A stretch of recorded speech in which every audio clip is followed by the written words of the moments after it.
This is Common Sense Radio. Straightforward and no excuses. All right. Come on now. This is the Steve Gruber Show.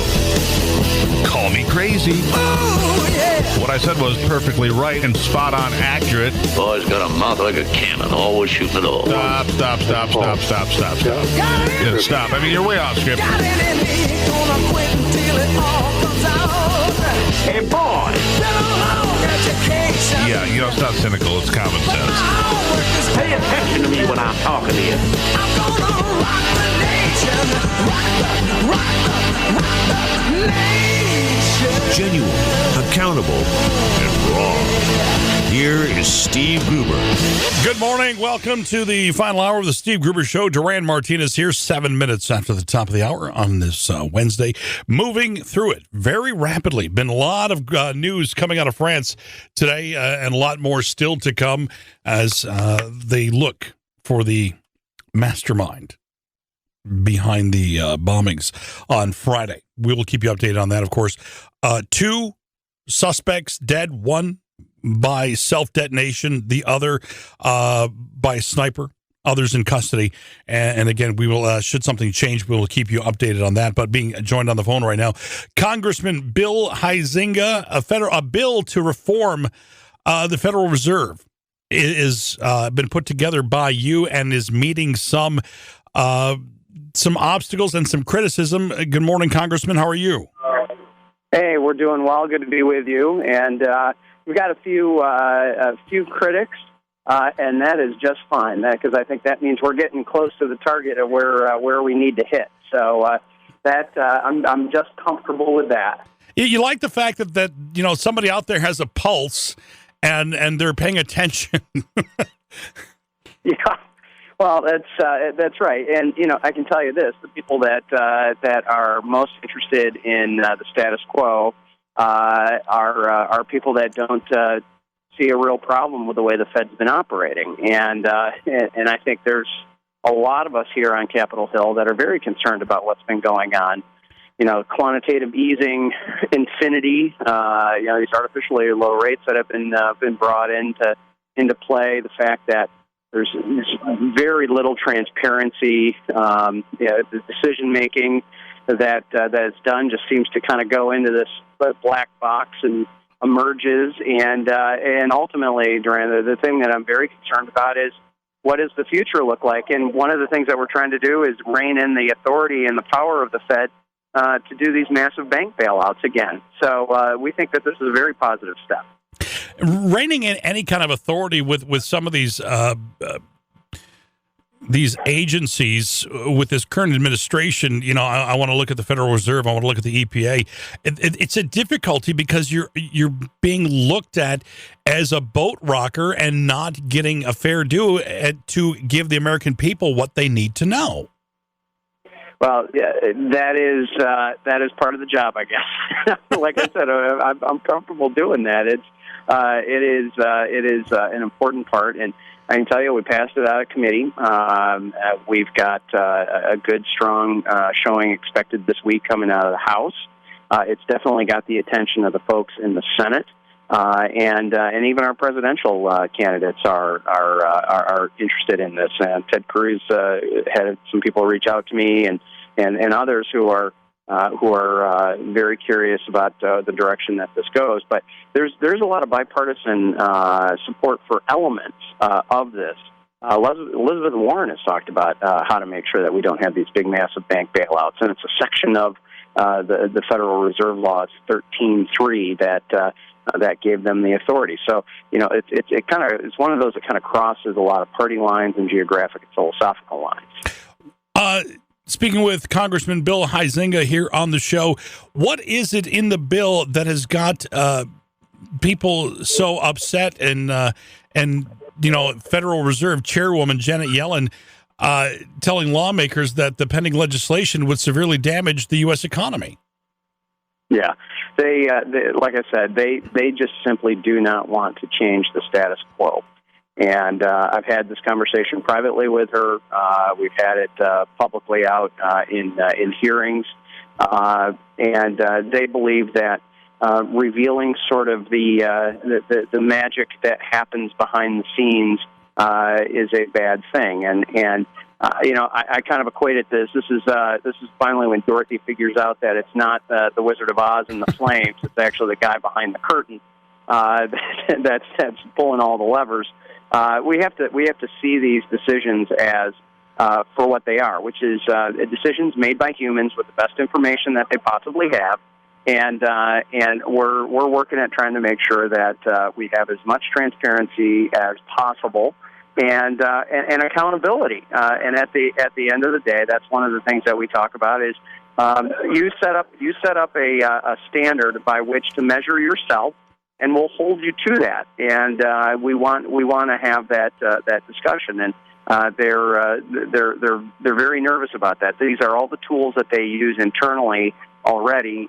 We're just saying let's give them some sunshine.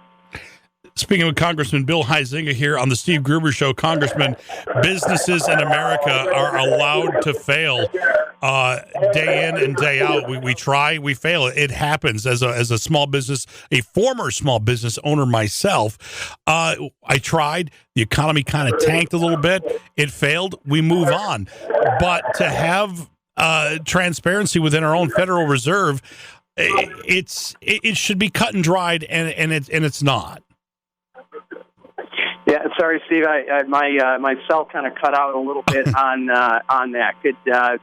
You were saying small business partner, and I kind of missed it. Oh, that's okay. I said business in general.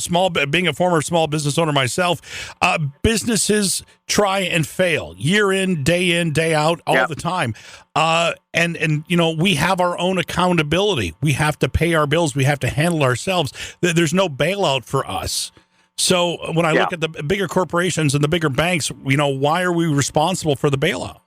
Yeah, no, that's exactly right. I mean, the failure and the risk of failure drives actions, and for the most part, those are good actions because you make better decisions, make better business decisions. My little sand and gravel operation, if it didn't really matter how many loads of gravel went out the front gate, guess what? I'd make a whole lot of different decisions than what I do now. Hey, need a new piece of equipment or a new loader? Why not? Doesn't really matter. Someone else will end up paying for it. That's very different than if I know that it's going to come out of my skin. And I think we have to return that. We're not trying to put people at adverse risk here, but we are trying to make sure that market forces, the way that traditionally this has run for a millennia, is present, making sure that people are responsible for the decisions that they make, and that really I think is what's driving a lot of the discussion about the too big to fail and TARP and bank bailouts and the role of the Fed and those kinds of things. So we're trying to shed some light on that. Speaking of Congressman Bill Huizenga here on the Steve Gruber Show, Congressman, we're going to take a short break, but come back and talk to you more. As Paul Ryan hits the road. We want to talk a little bit about him, a little bit also about what's going on around the world. So if you don't mind hanging on, we'd love to have you on. Okay, we'll do that. Excellent. Bill Huizenga, Congressman, joining us here on the Steve Gruber Show. I'm Duran Martinez, 888-900-9966, the hotline to get involved with the show.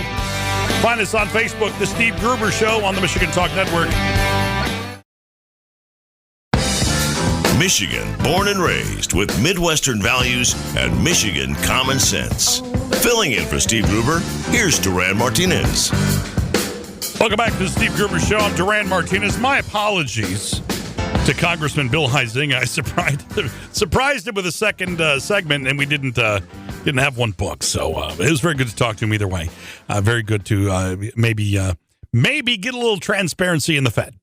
Just a little transparency anywhere. I'll take it. But we're going to shift gears right now. We're going to speak with Melanie Manion here from the Ottawa County Natural Resources Coordinator. Welcome, Melanie. How are you today? Great, thank you. I want to get this word right. Is it Phragmites or Phragmites? Phragmites. Phragmites. I want to thank the DEQ website for the pronunciation of that. I'm like, okay, because it looks like Phragmites to me, but Phragmites, A common reed, a perennial wetland grass, can grow up to 15 feet in height. That's cool. Some native to Michigan, but we have an invasive issue. Yes, it is one of our greatest threats, not only to our wetlands, but it goes into other areas as well, blocking drains and roadways and site visibility. Now, and believe me, trust me, I know tons about, because of studying, doing an outdoors radio show here on the Michigan Talk Network called Wild Michigan. I've studied a lot about aquatic invasive species that we have here in the Great Lakes from shipping and whatnot. But this is really kind of a first for me for something of this nature. And how did we get this particular invasive onto our shores and around our wetlands? Sure, there's not, we don't know exactly, but we believe that it came in on ballast water. No surprise. And so it is spread across the country. It's very bad out east, and even further east in our state, it gets much worse. And then as you go west in our state, it gets, fewer and fewer in the populations. Now, we have a grant. This is the third and final year for a Great Lakes Fish and Wildlife Restoration Act grant to treat the Phragmites along the Grand River in Ottawa County. Is this something that's becoming a huge problem in that area? Well, it's not, and that's because we were strategic. So we try to learn from other people's experiences, and we've seen what Detroit has done in places out east in Massachusetts, et cetera, and we don't want to have that much of a problem. And so we believe that early detection, rapid response is the best approach. So we went out in 2010 and we surveyed for Phragmites, and we found very small patches, and we knew that if we treated it then, the cost would be significantly less for everyone involved, and it would also lead to a greater chance of hopefully having some success in the project. Melanie Manion is our guest here from the Ottawa County Natural Resources Coordinator. Melanie, how are we treating this? How are we attacking this? Because I'm sure it comes from a seed. It can be dried up, blow away, and be transferred that way. Is this an uprooting? Is this a slash and burn? How is it taking place that they try and get rid of this invasive plant species? Well, you're exactly right. It spreads by seeds or by small bits of the roots or the underground stems. And so mowing it, burning it actually makes it worse because it comes back stronger. And so it's really a multi-step process to manage for it. So the first and most important thing was we needed to survey where it was. That's the first part of any management strategy because you need to know who your enemy is before you attack, right? And so we went and we first did the survey, found out where all the populations were, and then we went in with helicopter and herbicide any of the large populations. Again, that's the most cost-effective approach on that, and it's also, very safe.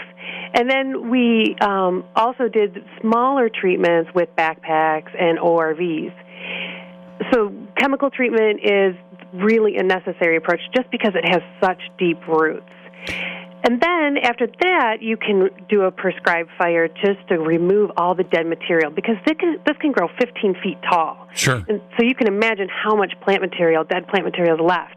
And so the DNR has a few islands in the Grand River where we treated, and they came in after the treatment, and we killed about 90% or more of the plants, and then their prescribed fire took away all that dead plants, and now the native plants are able to get sunlight and able to grow and kind of reestablish the area. I was going to say, because that can really choke out a lot of the sunlight to the native grasses, native plants in those areas where that could come through. Right, and we've seen a fabulous regeneration of native plants that were there waiting for the Phragmites to be, kind of knocked back.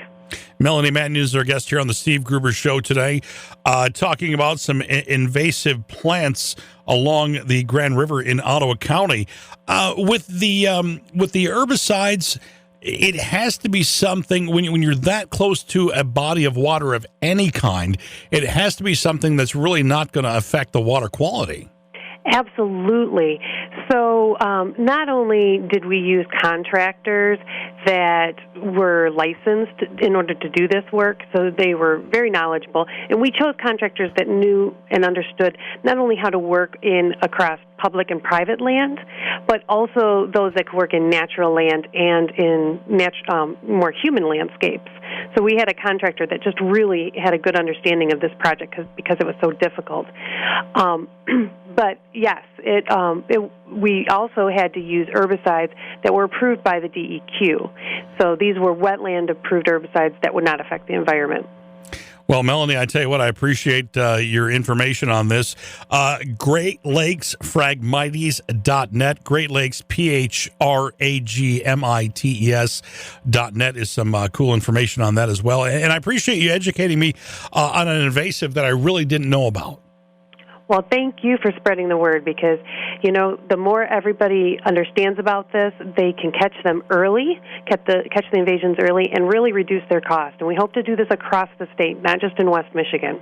All right. Appreciate your time here on the Steve Gruber Show. Thank you so much. Thank you. All right. Melanie Manion joining us here. Phragmites. A new one for your mental lexicon on this Wednesday. 25 minutes after the top of the hour, I'm Duran Martinez, 888-900-9966. The number to join us here, the hotline number, if you will, to the studios of the Michigan Talk Network.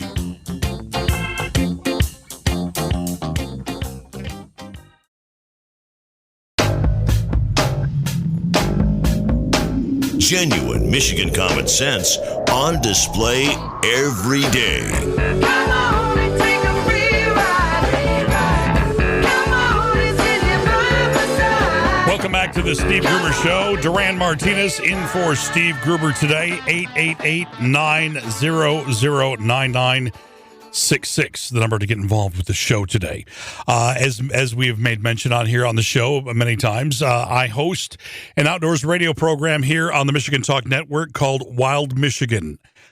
2 hours of outdoors radio, of great guests that are involved in the outdoors and specialize in the outdoors, hunting and fishing here in Michigan, multi-billion-dollar industry. But what finance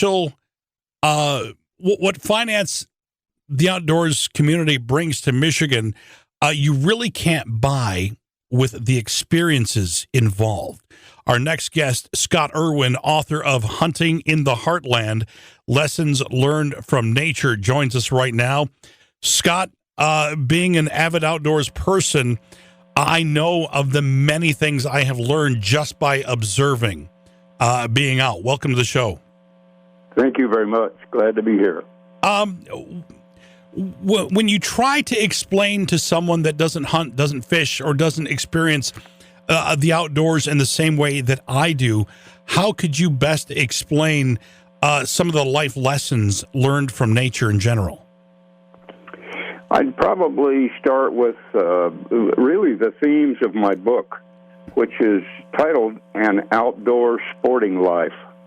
And the themes of the book really, and this is essentially what one of the reviewers who also wrote the preface to the book said, the themes that keep coming through 30-plus little short chapters is the respect outdoor people must have for farmers, ranchers, landowners. They're the real stewards of both the land and the wildlife. And I can assure you that all of the small water fishing I've done from childhood on, and the bird hunting that I do, would be absolutely impossible to do without access to the land. Farmers, this is Kansas. This is the Great Plains. Almost all the land that we hunt and fish on is privately owned. If we don't have respect for the people who are giving us access, it doesn't even begin. So that respect, and of course respect for the wildlife that they are stewards of. A second thing that's always been good for me, and the one that I love to share is, a second theme is really that outdoors is therapy. outdoors as therapy. For some people, they can handle it in small doses. Some of us need regular fixes. Yeah. And it literally extends my lifespan and extends my enthusiasm for life. A third thing that I really do believe, and try not to write in a preachy, judgmental way, is the simple fact that we outdoor people have to model respectful, ethical behavior. Quick example. One of the most beautiful bodies of water I've ever fished was made available to me through a brother-in-law. And after that experience, which was absolutely a beautiful, fabulous day in Kansas Flint Hills, I rode home thinking to myself, the reason things like this work for those of us who don't own that kind of access is what really has evolved over generations, and it's a highly prized ethical tradition among honorable outdoor people throughout much of the Great Plains. And essentially it boils down to this. When you're an invited guest of another sportsman or landowner, and you've been extended the privilege of hunting or fishing some prime new honey hole on privately owned property, the only respectable way for you to return to that place is by a future invitation or by permission from the same host. And if it sounds like I'm reading that, yeah, I did. That's at the bottom of about chapter 14 in the book. What else have I learned? Humility. Yeah. If I had to, if somebody asked me if you had an elevator ride in a high-rise building and you only had 2 floors ride to explain your book in 1 or 2 sentences, what would you say? That was a harder question to answer than some of the other interviews I've had. But I think really what it boils down to is that the book is an unpretentious, quote, unquote, everyman's modest, sometimes comical, sometimes nostalgic reflection on 40-plus years of small-town, rural hunting, fishing, and wildlife conservation. The book is really my attempt to share outdoor stories, but more importantly, along the way, stimulate the reader's own personal memories of their outdoor sporting lives and hopefully anticipation of more adventure. Speaking with Scott Irwin here. When I wrote the book, what I really challenged myself to do was to, every morning when I got up at the writing table in front of the computer, what I really tried to do was park my ego somewhere in a desk drawer. And I think what the stories, what writing those stories has helped me do is describe rich memories and friendships and landscape that one can enjoy with very average wing shooting and angling skills. Tempered maybe a little here and there. I'm finally, slowly acquiring a little better sense of humor. But there aren't very many chapters in the book where I think you could ask yourself, well, let's see, if I don't laugh or chuckle or at least smile somewhere in this chapter, maybe I better dial 911 and have them check my vital signs. Because really mostly what the book is me laughing at myself and some of my good friends. Scott Irwin is our guest here on the Steve Gruber Show, Outdoor Sporting Life, sharing experiences, lessons, and you know what, Scott, and I'm gonna leave you with this thought: stewardship, enjoying the outdoors, humility, all go hand in hand. This is at its absolute least to me in my life of hunting and fishing. The reason I go back is to learn something new. is to learn something new from what I've seen. Not any other reason. It's just to get out and learn by observation. And if something comes out of that after the fact, whether I harvest an animal or just see something I've never seen, definitely worth my time. I appreciate you joining us here. Look for the book by Scott Irwin. Appreciate you joining us, sir. Thank you so much. Thank you very much. Absolutely. Great lessons. And I'm sure there's probably a lot of them in the book as well. It's the Steve Gruber Show. I'm Duran Martinez. 888-900-9966. Winding down a Wednesday here on the Michigan Talk Network.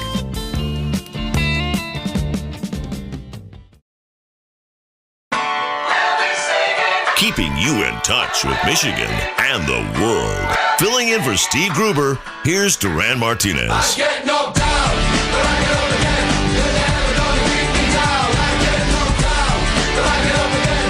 You're never gonna keep me down. Welcome back to the Steve Gruber Show. Chumbawamba, Alex? Really? They're Scottish, not Irish. Maybe some U2 or something on the way out. I'm Duran Martinez in for Steve Gruber, 888-900-9966. I jest because my good friend Eoin O'Hagan from Scariff, County Clare, Ireland, is joining us on the show. A man who, while I was there in May, a good friend of mine, as with every mile, with every kilometer, if you will, was a history lesson about Ireland. Welcome to the show, sir. Good morning, Duran, and good morning, Michigan. Good to have you along, brother, and lots of things going on. I want to get a little global news and politics with you for a minute, if you don't mind, because of the attacks on France on Friday, vicious attacks. I want to get the perspective of someone from a European country, from Ireland. You, obviously. What has been the talk around Jackos and around the area of those attacks? I mean, what is the Irish view, if you will, of what's been going on? Because you guys are not like the target of terrorism as much as we are. Everybody is shocked here in Ireland and throughout Europe that this terrorism has visited upon the normal people going around their normal business day to day, going out to enjoy a gig, Eagles of death metal. That's a scary thing to hear, that a gig has been attacked. And in the city of culture that Paris is, it's scary to hear. It's not the first time, and I don't think it'll be the last time, but it's high profile at the moment, and scary and shocking, and we just hope it doesn't visit upon our door. Well, you know, and it's got to be especially frightening for you on a personal level, because you work in that type of industry of performance, and you know, either be it a large gathering or even on a set someplace. So I mean, it's really got to hit a little closer to you. Yeah, well, all you can do is try and keep yourself safe, and if you're keeping yourself safe, you can keep an eye out for others around you as well. We don't like to go around looking over our shoulder all the time, though, because that's not what people want to be doing either, you know, because you end up being paranoid about your safety. You have to take life every day as it comes, and if your number's up, your number's up. If it's not, you get to live another day. Exactly. My good friend Eoin O'Hagan, ClareVirtually.ie is his website. Eoin, I talked about every trip, every few feet as we drove along Ireland was a history lesson of the Irish potato famine, of the four martyrs of Killaloe. So many things in the history of Ireland, so many things that the Irish tried to escape coming to America. We now have the possibility of Syrian refugees coming to our nation. And when I say that I do not want that to happen, I want to clarify by saying the possibility of more terrorists getting in with this flood of refugees is high.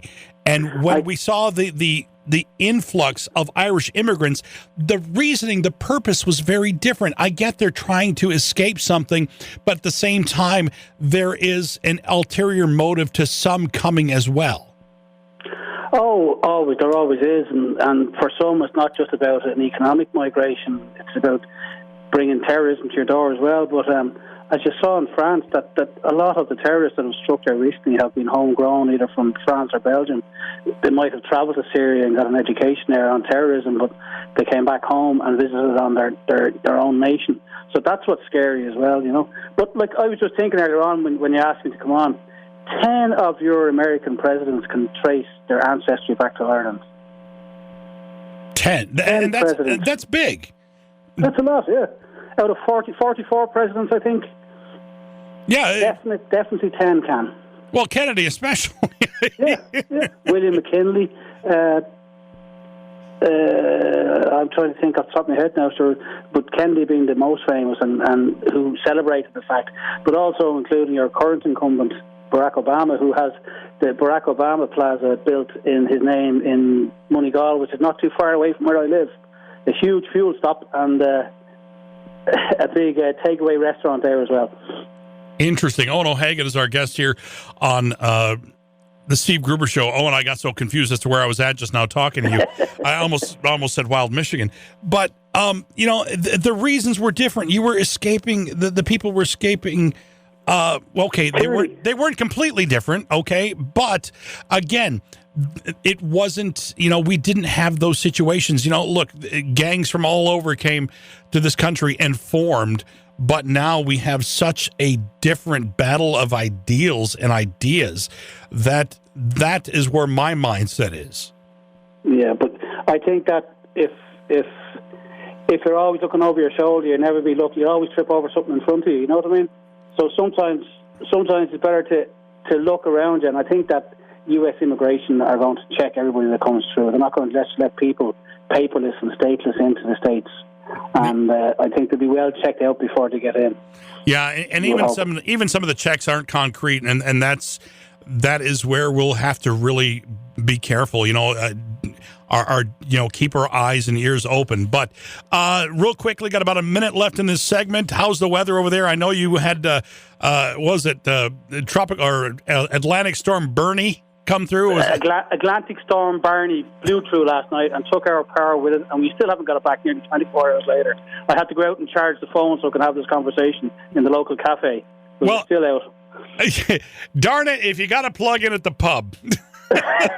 Well, if Jacko's was open, I would have went there, but it wasn't. Oh, it wasn't open yet. All right. Well, I tell you what, Eoin O'Hagan, ClareVirtually.ie. Man, I appreciate your friendship as always. I love you, brother. Great to speak to you again. Yeah, always. And I love doing these shows because I get to keep up with what's going on in Ireland. And again, check him out, ClareVirtually.ie. My best to everyone in Ireland. And tip a pint for me at Jacko's, would you please? I will. Bye. Bye. That's how they say goodbye.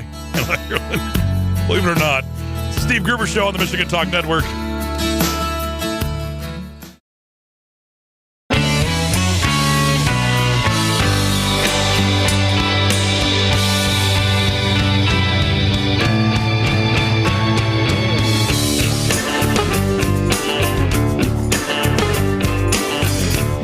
Welcome back to the Steve Gruber Show. Duran Martinez moving you through this Wednesday. Very good to have you along. Busy day in Saint-Denis, France. The police and military in their terror takedown, 7 arrested in the early morning raid in France, and 2 confirmed dead. 1 by self-detonation of a vest, a bomb vest. Also, 1 taken out by a sniper. No official word as to who was in this, who all was taken in during this early morning raid, but it would appear that a lot of Saint-Denis has kind of gone back to somewhat normalcy in the wake of all these attacks, but we'll keep you updated, I'm sure, through news throughout the day. But we're going to go to a phone right now. Ken Mikowski joining us right now. Big news coming from General Motors. Welcome, Ken. How are you? I'm just fine, Duran. How about yourself? Doing well, sir. Appreciate you joining us. I see the Chevy Camaro Motor Trend Car of the Year, and the good news for GM still coming. It is. Chevy, the Camaro got the Car of the Year, and its counterpart truck, the Colorado, got the Truck of the Year for the 2nd year running. So big kudos to the Chevy team and a bunch of good awards and recognition for those good products. Now, the Colorado's the smaller version of the pickup truck, correct? Yep, Colorado's a mid-size pickup, or small pickup, as some people refer to them. Yeah, mid-size. It's not quite the old. It's not quite the old S10. No, it's a little bit bigger than the old S10. And what else is happening? I mean, it's been some redesign. Like I said, you have the Gen 6 of the Camaro coming out and taking Motor Trend's Car of the Year, and now with the Colorado taking Truck of the Year. That's a lot of. I mean, what goes into making those cars meet that criteria and winning those awards? Well, I'll tell you that one of the biggest things that came in on the Colorado and also into the GMC Canyon, the vehicle I work on, is the addition of the Duramax diesel. Nobody's had a small diesel in a mid-size pickup truck before. Wow, so we announced the fuel economy last week, and 31. All right, Ken Mikowski, thank you so much. Congratulations to GM. Duran Martinez on the Steve Gruber Show.